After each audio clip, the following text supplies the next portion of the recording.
हाय। अगर आप भी अपनी लाइफ में डील कर रहे हैं टॉक्सिक लोगों से और आपको नहीं पता कि इस साइकिल को कैसे ब्रेक करना है और कैसे बाहर आना है, तो ट्रस्ट मी, आप इस वीडियो पर आए नहीं हैं, आपको इस वीडियो पर लाया गया है। जी हाँ, यूनिवर्स यानी कि गॉड चाहते हैं कि आप इस टॉक्सिक साइकिल से बाहर आएं। तो आज हम बात करेंगे टॉक्सिक लोगों के बारे में, वो कितने तरह के होते हैं। यहाँ हम बाकी टॉक्सिसिटी के बारे में बात नहीं कर रहे हैं, आपके नेबर्स, आपके रिश्तेदार, हम उनके बारे में नहीं बात कर रहे हैं। हालांकि वो भी टॉक्सिक होते हैं और मैं उनके बारे में भी आपको बताऊंगी, लेकिन फ़िलहाल हम बात कर रहे हैं दो कैटेगरीज़ के बारे में। मेनली एक होते हैं अवॉइडेंट टाइप्स और दूसरे होते हैं नार्सिसिस्ट। और नार्सिसिस्ट में हमारी फिर से फर्दर दो कैटेगरीज़ और आ जाती हैं, कोवर्ट नार्सिसिस्ट और ओवर्ट नार्सिसिस्ट। तो पहले हम शुरू करते हैं अवॉइडेंट स्टाइल से। तो अवॉइडेंट्स में भी वैसे दो कैटेगरीज़ होती हैं, बट मुझे एक ही कैटेगरी पता है, तो मैं सिर्फ उसके बारे में बात करूँगी क्योंकि मैंने उसी से डील किया है। तो अवॉइडेंट्स जनरली क्या होते हैं, आपको बहुत प्यार करते हैं लेकिन वो कमिटमेंट फोबिक होते हैं। तो वो हमेशा जहाँ पे भी कमिटमेंट की बात आती है तो उनको लगता है बाप रे फंस गए, तू बोली और मैं चला, वो बन जाते हैं बेताल। हा। तो ऐसे बेताल टाइप के लोगों से दूर रहें, क्योंकि आप उन पे अपनी एनर्जी हमेशा वेस्ट करते रहेंगे और वो कभी भी आपको कमिटमेंट नहीं देने वाले हैं। तो अगर आपकी लाइफ में भी कोई ऐसा इंसान है जो आपको लगता है कि आपसे बहुत प्यार करता है और उसी कमिटमेंट के एक्सपेक्टेशन में आप सालों से उसके साथ लटक रहे हैं, झूल रहे हैं, तो प्लीज़ वहाँ से भागिए। It's time to run, that's a red flag for you.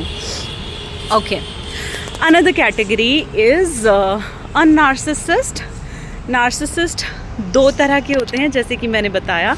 एक होते हैं कोवर्ट नार्सिसिस्ट और एक होते हैं ओवर्ट नार्सिसिस्ट।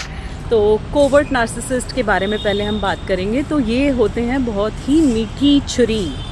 जी हाँ, मीठी छुरी। ये धीरे धीरे आपका अपना बनके आपको ख़त्म कर देते हैं, घुन की तरह आपको खा जाते हैं अंदर से।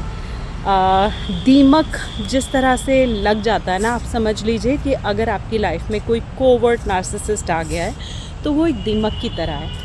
वो आपको अपने साथ जोड़े रखने के लिए सिर्फ उतना उस रिलेशनशिप में देगा जितना रिक्वायर्ड है। तो आपको हमेशा आपको हमेशा कन्फ्यूजन में रखेगा। आपको लगेगा कि नहीं, ये इंसान तो अच्छा है, ये इंसान मुझसे प्यार तो करता है, लेकिन हाँ, ये अपनी माँ से ज़्यादा प्यार करता है, इसलिए ये मुझे उतना ही देता है क्योंकि अपनी माँ के इन्फ्लुएंस में है। तो अगर ऐसा इंसान आपकी लाइफ में है जो आपको हमेशा कन्फ्यूजन स्टेट ऑफ माइंड में रखता है और जहाँ आपका साथ देने की बात होती है तो वो हमेशा किसी दूसरी पार्टी के साथ खड़ा रहता है। और अगर आपके सारे रिश्ते जो आपके अपने थे, आपके अपने दोस्त हो सकते हैं, आपके अपने रिश्तेदार हो सकते हैं, आपके माँ बाप और भाई बहन तक हो सकते हैं, और इनफैक्ट वो नार्सिसिस्ट के जो रिश्ते जिन्होंने अपने दिल में आपने उनको अपना समझ के संभाल के संजो के रखा, जिनके लिए आप सारी उम्र करते आए, वो लोग भी अगर आपके फेवर में हैं और धीरे धीरे वो आपके अगेंस्ट होते जा रहे हैं, तो समझ लीजिए कि आप एक नार्सिसिस्ट से डील कर रहे हैं। और अगर उस इंसान का झुकाव उनकी माताश्री की तरफ ज़्यादा है और आपको वो आपकी सही चीज़ में भी सपोर्ट नहीं करते, और जब भी उनको लगता है कि इस रिश्ते में कोई रेड फ्लैग है और ये इंसान अब मुझे छोड़ सकता है, तो वो बस आपको उतना ही प्यार, जिसको हम ब्रेड क्रम्बिंग बोलते हैं, मतलब वो बस आपको उतना ही दिखाएगा अफेक्शन जितना कि आपको उस रिश्ते में बांधे रखने के लिए ज़रूरी है। और अब आप कहेंगे कि ऐसा वो क्यों करता है जब वो आपसे प्यार नहीं करता। तो नार्सिसिस्ट को उनका जो डोज होता है, डेली सप्लाई डोज, वो मिलता है आपके परेशान होने से।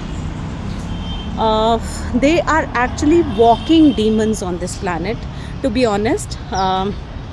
अब आप कहेंगे मैं किसी को डीमन क्यों बोल रही हूँ, क्योंकि उनके जो कैरेक्टरिस्टिक्स होते हैं, एट्रीब्यूट्स होते हैं, जो उनका बेसिक नेचर होता है that is of a demon. वो नॉर्मल इंसान नहीं होते, क्योंकि नॉर्मल इंसान भगवान ने बनाया है लोगों की परवाह करने के लिए, उनका ख्याल रखने के लिए, उनको प्रोवाइड करने के लिए। अगर आपकी लाइफ में कोई ऐसा इंसान है जो आपको प्रोवाइड नहीं कर रहा है और आपको हमेशा एक कंफ्यूजिंग स्टेट ऑफ माइंड में रख रहा है, अपनी माँ को आपसे ज़्यादा अहमियत दे रहा है, तो आपके लिए ये एक बहुत मेजर रेड फ्लैग है। उस रिश्ते से भागिए, just run away from it, it is not meant for you. मैं यहाँ ये नहीं कह रही हूँ कि एक इंसान को अपनी माँ की रिस्पेक्ट नहीं करनी चाहिए, नो, नॉट एट ऑल। अगर कोई इंसान आपके पार्टनर की लाइफ में, आपका पार्टनर अगर अपनी माँ की, अपने बाकी रिश्तों की रिस्पेक्ट नहीं कर रहा है, तो वो भी एक रेड फ्लैग होता है कि अगर वो उनको रिस्पेक्ट नहीं दे रहा तो आपको क्यों दे रहा है। बट कहीं ना कहीं इंसान को माँ और वाइफ के बीच में एक बैलेंस क्रिएट करना आना चाहिए। अगर वो इंसान ऐसा नहीं कर रहा है तो वो आपका बनने के लायक नहीं है, that is a major red flag. सिर्फ इसी उम्मीद पे एक औरत हमेशा एक टॉक्सिक रिलेशनशिप में बिता देती है कि ये इंसान नहीं मुझसे प्यार करता है, और ठीक है, he loves his mom more than me, which is okay, but no, it is not okay. It is not okay if a man doesn't know how to appreciate you, how to value you, and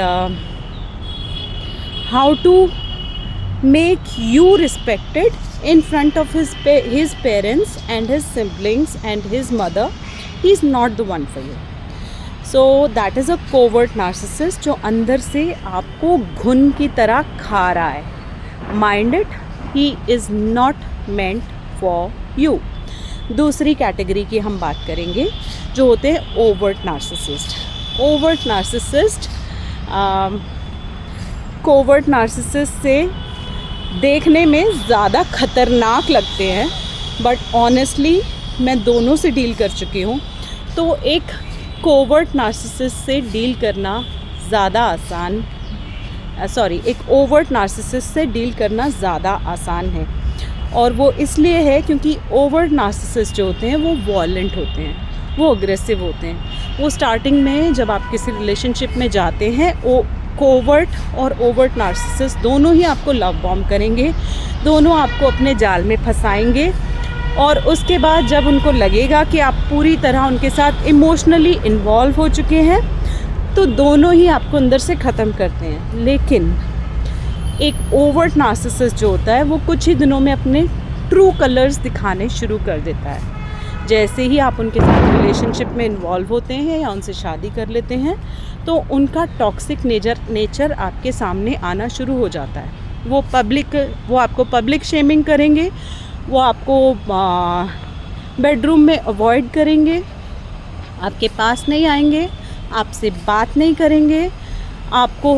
आप अगर उनसे कोई भी conversation initiate करके उनको ये feel कराना चाहेंगे कि आप जो कर रहे हैं वो गलत हैं, तो वो हमेशा चिल्लाकर अपनी आवाज़ ऊंची कर आपकी आवाज़ को दबा के आपको ये फ़ील कराएंगे कि आप गलत हैं। और कहीं ना कहीं धीरे धीरे आपको ये बिलीव भी होने लगता है दोनों के ही साथ डील करने में, यार इंसान शुरू में मुझसे प्यार बहुत करता था, शायद मुझ में ही कोई कमी होगी, because that is how they actually train you.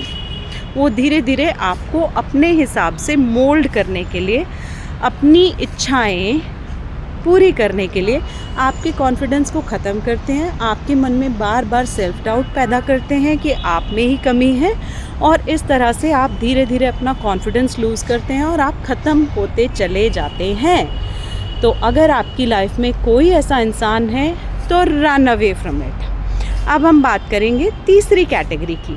तीसरी कैटेगरी होते हैं अवॉइडेंस। OMG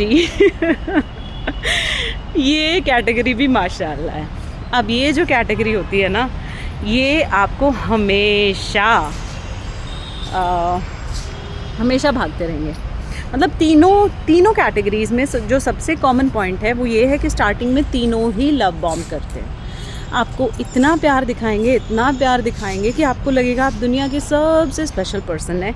और जैसे ही आप इनके साथ इन्वॉल्व होने लगेंगे, इमोशंस दिखाने लगेंगे, वैसे ही ये बन जाएंगे बेताल। और क्या होगा? तू बोली और मैं चला हूँ।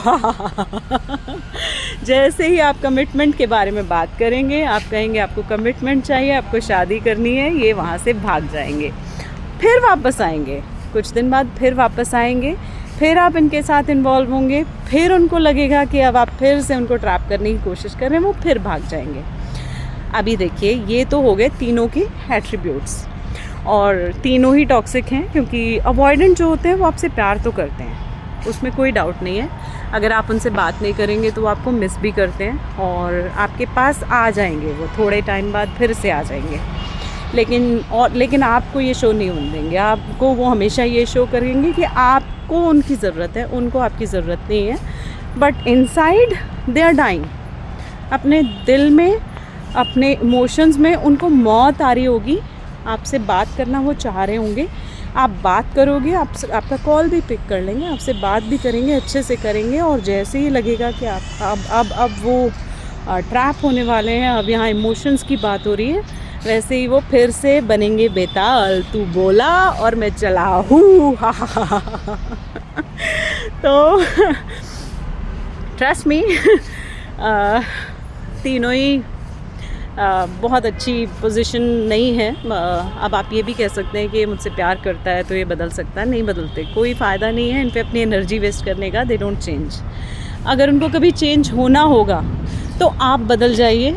अगर चेंज होना होगा और आपको कभी लगे, जब आप चेंज हो जाएंगे, जब आप उनके लिए नीडी नहीं रहेंगे, जब आप ये गिव अप कर देंगे और ये यूनिवर्स और गॉड के हाथों में सौंप देंगे कि अब आप देखिए यार, मैं थक चुका, मुझे अब इन लोगों से नहीं डील करना। Especially I am talking about the avoidant ones, जिनको आपको लगता है कि हाँ ये मुझसे प्यार भी करते हैं। ऐसे लोगों से जब आपको लगे कि हाँ अब आप थक चुके हैं, आप इनको सरेंडर कर दीजिए भगवान के हाथों में। अगर आपकी किस्मत में ये इंसान होगा और उसको कभी रियलाइजेशन होगा तो शायद वो वापस आ जाए, लेकिन पॉसिबिलिटीज़ नहीं है, इसलिए वेटिंग जोन में मत रहिएगा। अपनी लाइफ जिएं, अपने ऊपर फोकस करें, अपने करियर पे फोकस करें। किसी के लिए भी अपने आप को तबाह करने की ज़रूरत नहीं है। They are not worth it. सबसे पहले जब भी ऐसा ख्याल मन में आए कि मुझे उनसे दोबारा कांटेक्ट करना है, तो ये सोचिएगा कि why, how did he make you feel in the first place. जब आप अकेले रोए हैं इनकी याद में, आपने आंसू बहाए हैं, जब आपको उनकी ज़रूरत थी, वो दूर दूर तक कहीं मौजूद नहीं थे, तो अब आपको वो अपनी लाइफ में क्यों चाहिए? They don't deserve you. You have such a pure heart and you are such a beautiful person inside out. आपको कोई भी मिल जाएगा। Why do you want this particular person in your life? Remind yourself. पता है हमें ये क्यों चाहिए?